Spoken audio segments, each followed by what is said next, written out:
Christy Shriver, and we're here to discuss books that have changed the world and have changed us. And I'm Gary Shriver, and this is the How to Love Lit podcast. Today, we are exploring the beautiful and complex island called the Commonwealth of Puerto Rico and one of its most celebrated poets, Julia de Burgos. We're excited for many reasons to be celebrating this beautiful place and its cultural and social and creative contribution to our world. The first and obvious being it is an enchanting place with mountains and beaches and an expression of the paradise kind of associated with the entirety of the Caribbean. But it also goes without saying that every place is unique, and Puerto Rico is different than even its closest neighbors, the Dominican Republic, Haiti, or even Cuba. But for many around the world, Puerto Rico is a mystery. For one thing, it remains politically controversial, and although there is no one who argues about its beauty or music, politically speaking, it is often misunderstood. And some people think that it's an independent country, others think it's an American state, and although it is part of the United States, both of these understandings are not correct. It is what today we would call a protectorate. Well, that's a word you don't hear very much, and to me is slightly ambiguous. True, and there are those that suggest it's a euphemism for a far more negative and older word, colony. And although it's impossible to talk about the politics of Puerto Rico without getting a little controversial, we want to represent, as best we can, the views of the people who live there, even though that is obviously not just one perspective. So to use the language of the sea, I hope we can navigate today's discussion respectfully, honoring Puerto Rico's many voices, but more specifically, the voice of Julia de Burgos, who really did, in her work, attempt to give voice to her homeland. Well, since you're introducing the water-based imagery, I'll join the fun, throw caution to the wind, and plunge into the Caribbean Sea and explore with you this enchanting island. Is it a pun war? Are we going to go adrift with storm references here? Oh, I might be treading water with my poetry here as we're getting ready to read. But it's in the spirit of an homage. Did you get the treading water line? Yeah, I did not miss that. It's interesting to note that the island is small. I mean, it's only 111 miles, the main one, from one side to the other. But no question that the best things do come in small packages. Are you speaking from personal experience? I so am, as a woman of small stature, but great strength and diversity. I will testify that's the truth. I guess I won't disagree with that. You better not. And let me say that the width of the main island is even smaller than that. It's only 39 miles wide. But in spite of its small geography, the history of Puerto Rico situates the island and its people inside a very complicated, ongoing global narrative. Starting with the Spanish explorers that arrived in the 16th century, people from all corners of the world have arrived on these shores, bringing with them a wide range of understandings of who they are, what their relationship is with other people, and even what their relationship to God should be. This concentration of cultures and worldviews has brought with it a lot of turbulence and a lot of power struggle in a small space, making Puerto Rico unique even among its neighbors. Well, very much so. In Puerto Rican culture, it diffuses Spanish, American, African, and Caribbean cultures into a beautiful mixed heritage. And while obviously no island resident would suggest there's not scars or even open wounds because of its difficult past, there's something beautiful and promising in the spirit of the island. And so this week, we do want to honor and highlight a Puerto Rican poet who absolutely embodies every bit of what you're talking about. Julia de Burgos was born on February 17 of 1914, but she died July 6, 1953, still a very young woman, aged 39. She was ambitious, brilliant, ahead of her time, and she experienced and talked openly about issues that honestly dominate political and social discourse now, but at her time were really not openly discussed. And then there's that political side of her, but on a personal side, there's a very real sense as you read her work that she was trying to unwrap her understanding of what it meant to be a global citizen, a professional, a woman. In all three of these ways, she stressed the social and religious norms of her family, her community, and really the world. She was born into the culture of Puerto Rico, but was an expatriate living in New York by the time she was 25, and she remained an expat all the way until her death. She was always very sure and certain of her political drive, but her pursuit of personal identity was, I don't know, maybe you could use the word slightly more troubled. At least that's how I would describe it. Having said that, when you read her work, you can see so much political passion, a passion for her nation. But it's not really an autobiographical book. It's not really a memoir type writing so much so. The words and the images that she uses, although they do express her view of the world and they employ the beauty of her homeland, she really does try to extend it outward into a more global conversation. We've talked about this with so many authors, but she takes the particulars of her Puerto Rican experience and applies those ideas really to the world at large. And there's one more thing that you'll like. There's so much passion and sensuality. It is, by the way, Latin. So that's something to look forward to. Oh my, look out. What's so impressive about her work is that it aged well. It was actually well received during her lifetime, but after she died, it's only grown in popularity. Some would say, well, that's because the world is more open now to a broader range of writers, and obviously that's true.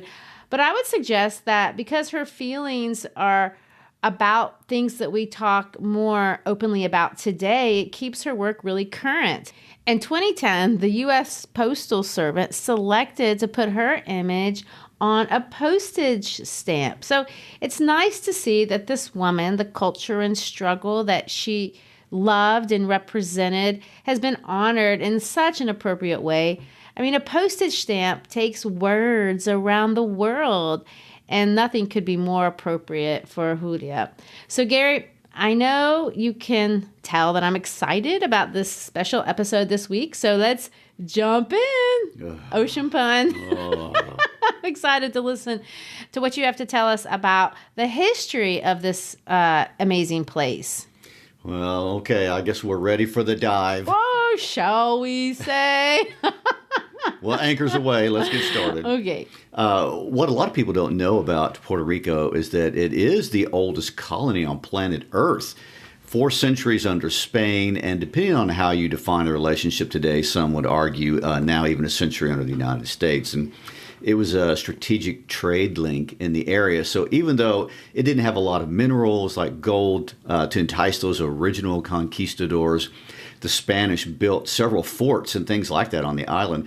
But jumping ahead from the conquistadors and the Spanish, this little place became a focal point during the Spanish-American War, which is a war most people really don't know much about in the United States. And it's when Teddy Roosevelt, before he became president, and he can be quoted as saying to Senator Henry Cabot Lodge, "I earnestly hope that no truce will be granted and that peace will only be made on consideration of Cuba being independent, Puerto Rico ours, and the Philippines taken away from Spain." Ouch. Well, I mean, this is imperialistic language, which today would be considered scandalous. But why are Spain and the U.S. arguing about who will own what today we would consider places that pertain to people groups far from their own homeland? We don't identify or much less agree with the imperialism as it expressed itself in the last century. And it was, pretty brazen and bold in its objectives. And today the relationship between politics and economics is much more blurred.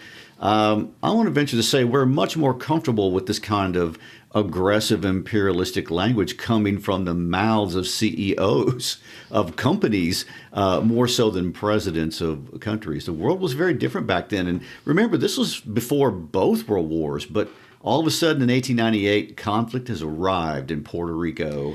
Well, I have to be honest. I'm one of those people, I don't think I know maybe anything about the war, if I even knew there was one, between the United States and Spain. Well, let me take the next couple of hours to discuss it. No, I'm not interested. Oh, you want the short version? I think so. Okay, well, I could say a lot about that because that was basically the result of a lot of fake news and hysteria on the part of Hearst and Pulitzer, little of which had really anything to do with Puerto Rico directly. But suffice it to say, in 1898, it finds itself caught between the forces of a couple of major superpowers. And the end result was that the United States actually invaded Puerto Rico in 1898. Oh, my gosh. The military campaign lasted only 19 days.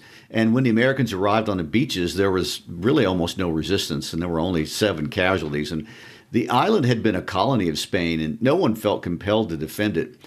There were so many residents of the island living in abject poverty. As Machiavelli told us in the 1600s, regular people just want to live without oppression, and the poverty was oppressive. And many people in Puerto Rico were hoping to find an improvement in their standard of living with the change in regime. You know, less oppression, less hunger.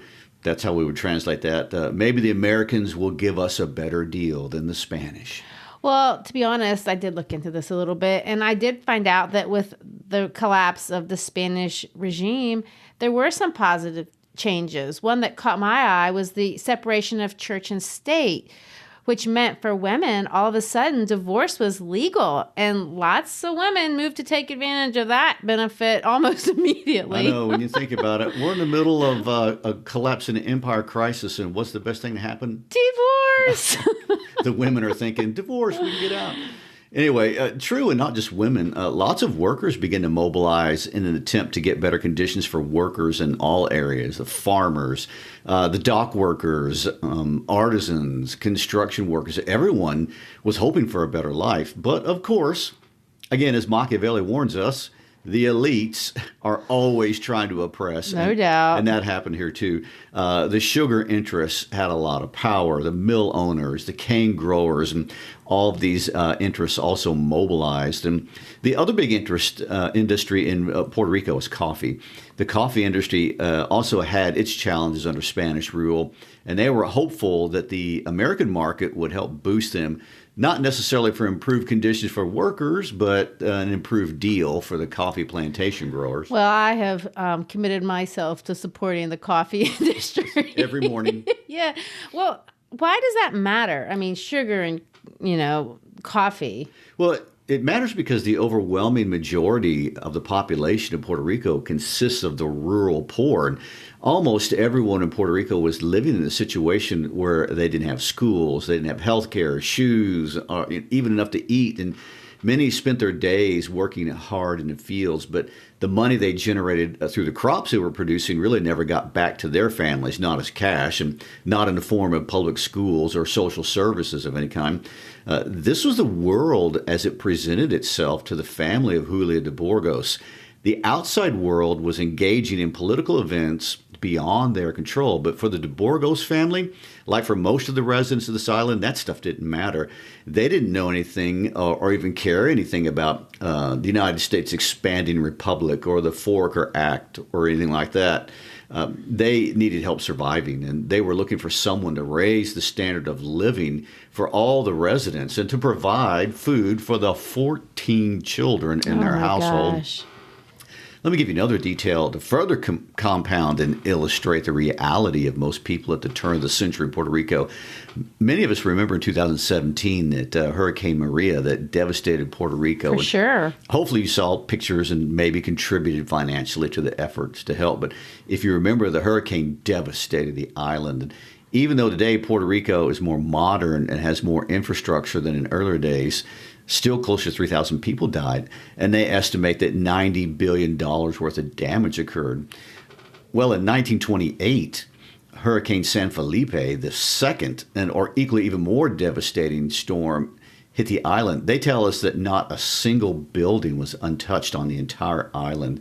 In De Burgos, this town of Carolina, lots of people died. Hundreds of thousands were left absolutely homeless. Julia would have been 13 years old when that hurricane hit, and the devastation would have been greater than that of today. Yeah, I guess those of us who are landlocked don't think about those kinds of issues. But that takes us to Burgos' story directly. You mentioned that she was born in the town of Carolina and that she was born to a very poor household. Carolina is a nice-sized town, and it has some nice places, but that wasn't de Burgos' reality. She lived in a poor area of the town. And you mentioned she was the oldest of 13 children. And let me add that 6 of her younger siblings died of malnutrition. So that just gives us a small picture of the struggle of her early days that is forming her worldview. In Julia's childhood, there wasn't that feeling of hope for the future and optimism. That wasn't happening for everyone around this, hurricane-torn, starved community. But, in Julia's case, she got a break. She was lucky. She was awarded a scholarship to attend an elementary school. Julia was the only member of her family to get an opportunity like this, and she performed extremely well. She graduated from the Munoz Rivera Primary School and then got a scholarship again to attend a high school in a neighboring town. But in order to be able to do that, her entire family would have to move, and they did. They moved to a place called Rio Piedras, and from there, she was eventually able to enroll in the University of Puerto Rico. So it's all impressive, really, and it's hard to imagine, the kind of effort that her entire family would have had to make to create this possibility for her. But she came through, and by the time she was 19, if you think about this, she'd already earned a teaching degree and was working as an elementary school teacher. So as you can see, things are moving up, and as an adult, she gets more involved in city life, and because she gets more involved in city life, she becomes interested in the political scene of her country. And she gets involved with the independence movement. She became a journalist, and she started to write poetry, and she openly and actively participated in the political scene. So, Gary, what does that mean for Puerto Ricans at this time? I mean, I understand that they're under American rule, and this was some things that some residents wanted and others opposed. True, and this is where I cannot speak for the people of Puerto Rico, and it's most often asked question in regard to the people of Puerto Rico even to this day. And what is the best political organization for this island? All residents want higher standards of living, better access to everything, less human suffering. But what political situation gives people the best chance for that? That is where the consensus ends. Is Puerto Rico better off independent, or is it better to have this protectorate relationship with the United States? Is Puerto Rico better off as a state like Hawaii or Alaska or any of the other American states that on the continent? Burgos felt very strongly that Puerto Rico should be independent.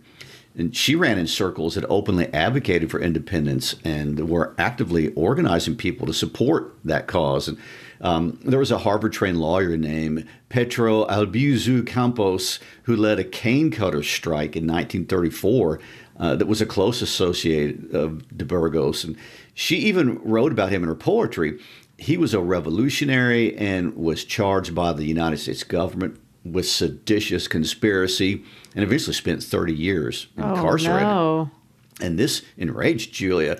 In fact, there was a lot of things like this going on during the time period that really stung the minds and hearts of many in Puerto Rico, no matter what position they took on the issue of independence. And during Julia's days in Puerto Rico, there were a lot of riots. And I saw one quote from the newspaper, The Independista, where a woman was quoted saying, "My mother left in a white dress and came home in a red dress." Aww. There was unrest.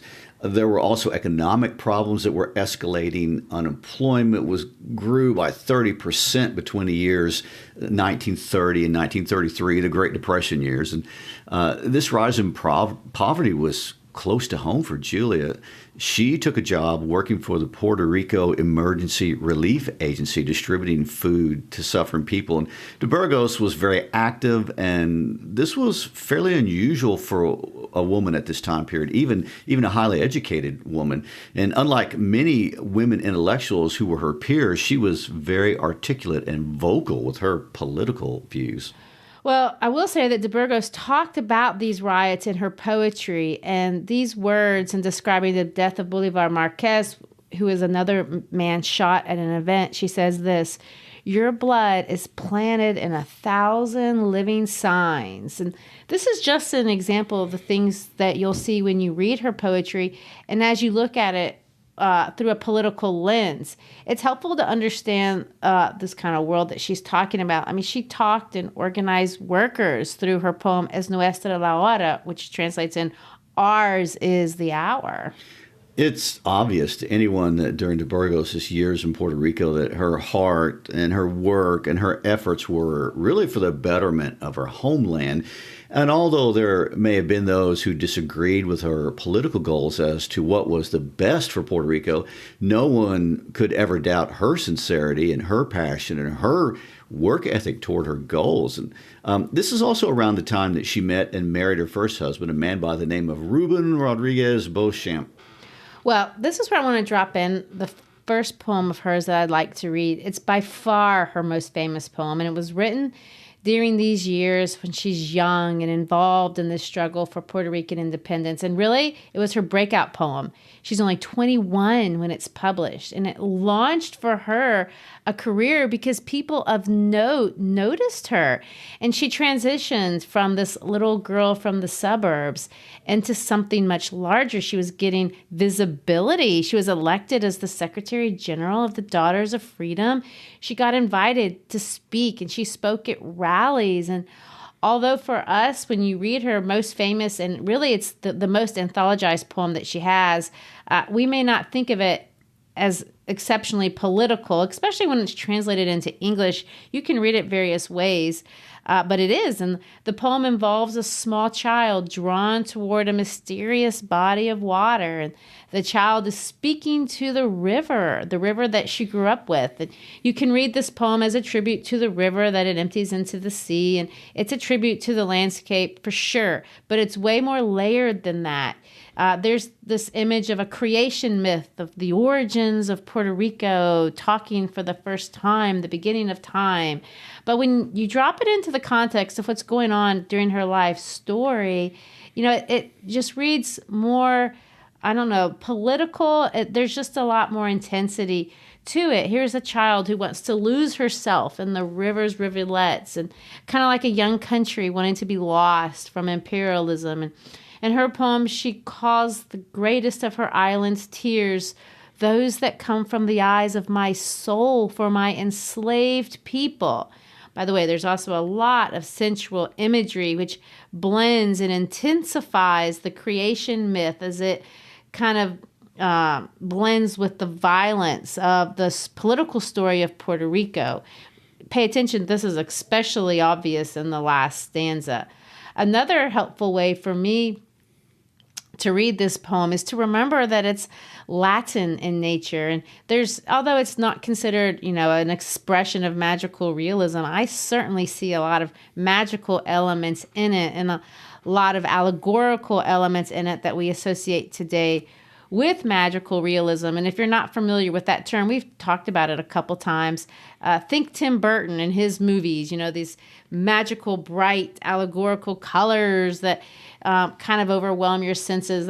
But emotional at the same time. That's kind of how you are going to experience the way that she writes. And I'm telling you all this on the front end because I don't want to stop. Sometimes I do that stanza by stanza and explain every stanza, but I don't want to do that. I want to read it completely at one read. So think of the colors. Pay attention to the strong colors: blue, dark, red, nude white flesh that turns you black. They're strong. These are images of violence. She's trying to reflect the slaughter of the indigenous people, the legacy of slavery. So remember also that this is an English translation. Sometimes we miss the lyricism whenever we translate things from one language to another. But in her case, the power is in the imagery, and that definitely translates. So with all that introduction, Yes, and I want to give this little caveat before you jump into it and remind all of our listeners that you were raised in Brazil in a Latin culture, so you do have more than the average insight to this. Well, let's read it together. I think everybody will see and feel and experience the emotion of de Burgos. So this poem is called Big River of Louisa. Rio Grande de Luisa, elongate yourself in my spirit and let my soul lose itself in your rivulets, finding the fountain that robbed you as a child and in a crazed impulse returns you to the path.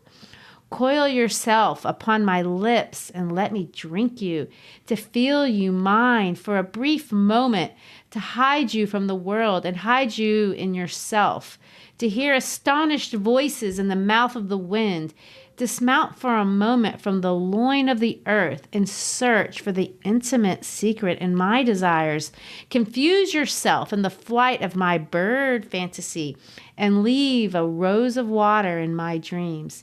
Rio Grande de Luisa, my wellspring, my river, since the maternal petal lifted me to the world, my pale desires came down in you from the craggy hills to find new furrows, and my childhood was all a poem in the river, a river in the poem of my first dreams. Adolescence arrived. Life surprised me, pinned to the widest part of your eternal voyage, and I was yours 1,000 times, and in a beautiful romance, you awoke my soul and kissed my body. Where did you take the waters that bathed my body in a sun blossom recently opened? Who knows on what remote Mediterranean shore some fawn shall be possessing me? Who knows in what rainfall of what far land I shall be spilling to open new furrows? Or perhaps, tired of biting hearts, I shall be freezing in icicles.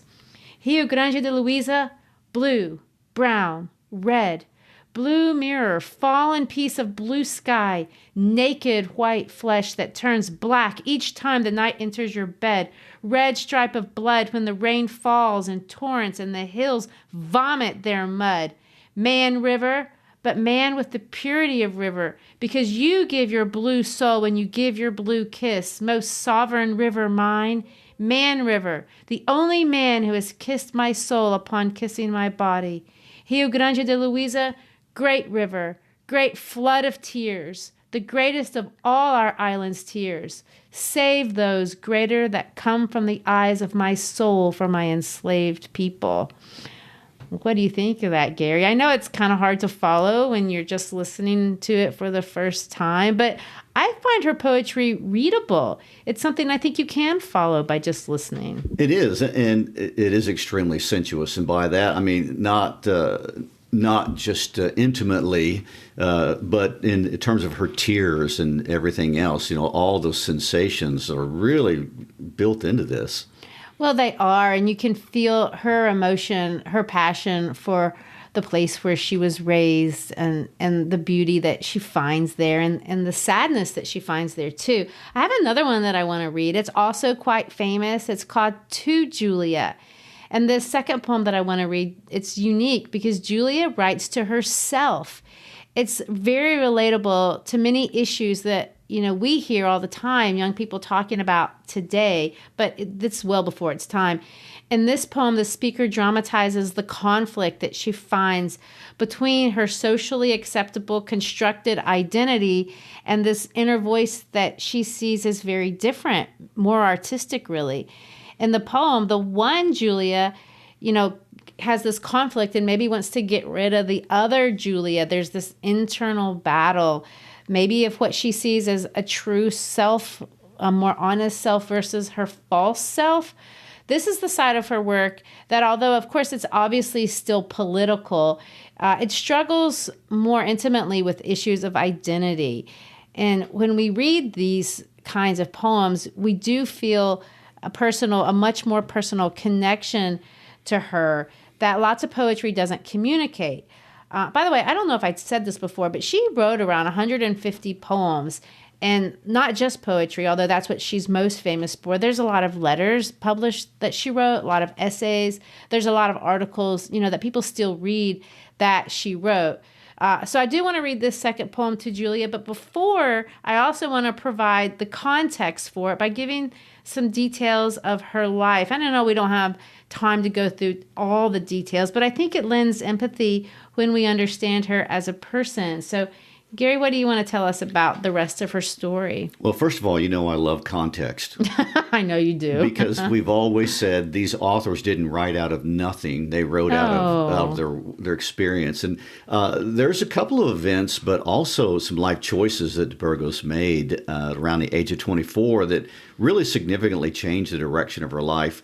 First, her mother had died of cancer just a couple of years before. She'd been sick for a while, and Julia had spent every earned dollar she had trying to sustain her life and literally going from town to town peddling her books. Her death was really a blow. And also, a little later, she fell in love with a man by the name of Juan Grulon. She had divorced her husband after being married only 3 years, but being a divorced woman in Puerto Rican society was not well received, and getting involved with another man as a divorcee was even worse. And so the stigma of being divorced led to Burgos to join the many Puerto Ricans who migrated and have since migrated to the United States, and many of them to New York, which is where she went. That's true. And because of this, the New York Puerto Rican community, known as the New Yorkers, claim Julia as one of their own poets. She would spend the rest of her remaining years mostly in New York City. Well, along these lines of what we've been talking about, Manolo Guzman coined the term, are you ready? Yes. Sexile. Huh. To reference people, mostly homosexual people who have to leave their home and communities on account of sexual orientation, but others, including Julia de Burgos' biographer, Vanessa Perez Rosario, have adapted the term to include women who are marginalized for being sexually transgressive, and that is de Burgos' case. And Julia's family and community opposed her relationship to Grulon, so Burgos left first for East Harlem, but then she followed Grulon to Cuba. In Cuba, she shared her work with other Latin American writers, including the most illustrious Pablo Neruda, who yes. we've featured on our podcast. He absolutely loved her work. And in fact, it was Neruda who took the initiative to meet Julia. That's exciting. Yeah, he said publicly that Julia was one of the greatest poets of the Americas. Wow. And again, her future really looked promising. While she was there, the Institute of Puerto Rican Literature gave her a literature prize in spite of her personal life, which shocked her. Aww. Yes.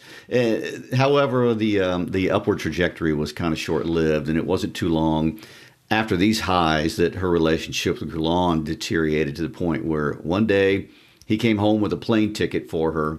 She was getting kicked out and sent back at 4 p.m. on the same day that he showed up with a ticket. What a schmuck. He was returning her to New York, and 48 hours after getting this news, she was in New York, tired, hungry, alone, nowhere to go, and $5 in her pocket. So she would marry one more time to a musician by the name of Armando Marin, but that marriage only lasted 5 years. And this last personal relationship tragedy really took a toll on her. She struggled with alcoholism and depression for the rest of her life.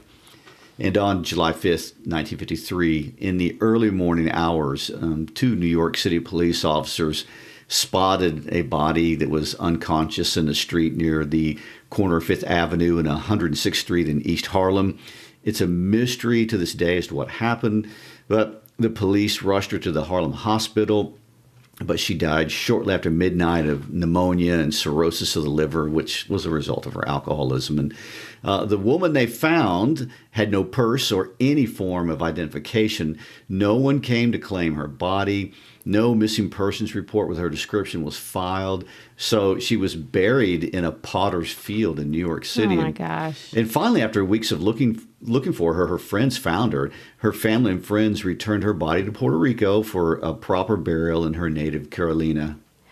Well, that's just so tragic. But the story doesn't end there, I don't believe, because irony of ironies, in death, she finally received the recognition that she had tried to get her whole life. Her final collection of poetry, El Mar de Tu, The Sea and You, was published after her death by her sister, Consuelo. True. In Carolina today, there's a monument erected in her honor. And what's more special than that, there's a bridge over the Rio Grande Luisa that's named after her.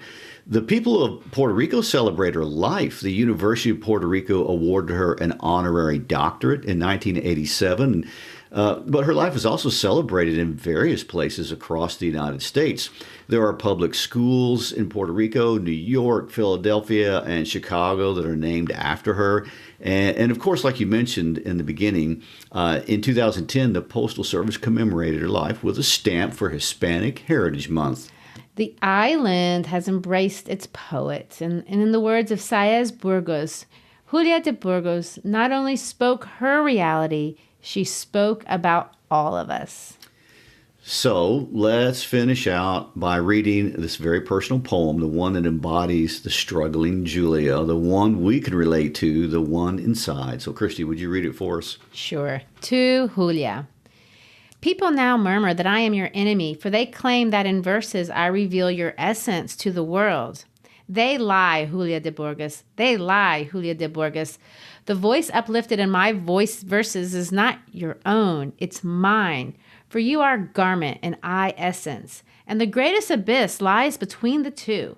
You are the cold-blooded puppet of social deceit, and I, the driving splendor of human truth. You, O courtesan hypocrisies, the honey, not I, whose heart is revealed in my poems, all. You are like your world, selfish, not I, who dares all to be what I truly am. You are merely the implacable, elegant lady. Not I. I am life. I am strength. I am woman. You belong to your husband, to your master. Not I. I belong to no one, or to everyone, because to all, everyone, in wholesome feeling and thought, I give myself. You curl your locks and paint yourself. Not I. I am curled by the wind, brightened by the sun. You are homebound, resigned, submissive, confined to the whims of men. Not I. I am Roxanate, galloping recklessly, wandering through the boundaries of God's justice. You are not in command of self. Everyone rules you. You are ruled by your husband, your parents, relatives, the priest, the seamstress, theater club, the car, jewels, the banquet, champagne, heaven and hell, and social hearsay. But not me. I am ruled by my heart alone. My sole thought, it is I who rule myself. You, aristocratic blossom, and I, the people's blossom. You are well provided for, but are indebted to everyone, while I, my nothingness to no one, owe. You nailed to the stagnate ancestral dividend, and I, but one digit in the social cipher. We are the encroaching, inevitable duel to the death. When the multitude uncontrolled runs, the ashes of injustice burnt, left behind, and when with the torch of the seven virtues, the throng to the seven sins gives chase, I will be against you and against all that is unjust and inhuman. Upholding the torch, I shall be among the throng. Well, what do you want to say about that? Not really anything. Unlike a Petrarchian sonnet, de Burgos' poetry, like I said, it speaks for itself. It's readable. And Julia speaks for herself. And I want her to. I think that's how she would like it. Well, may we extend our respect to one of Puerto Rico's most outspoken women, the beautiful and timeless Julia de Burgos. Copies of these poems are on our website along with the listening guide if you're a teacher looking for classroom materials. If you are listening for pleasure, please connect with us on Instagram and Facebook and LinkedIn, and follow us on Twitter. And if you'd like to get our little newsletter where we give a blurb about the books or pieces we're highlighting, let us know any way you communicate, and we'd love to add you to our newsletter list. Peace out.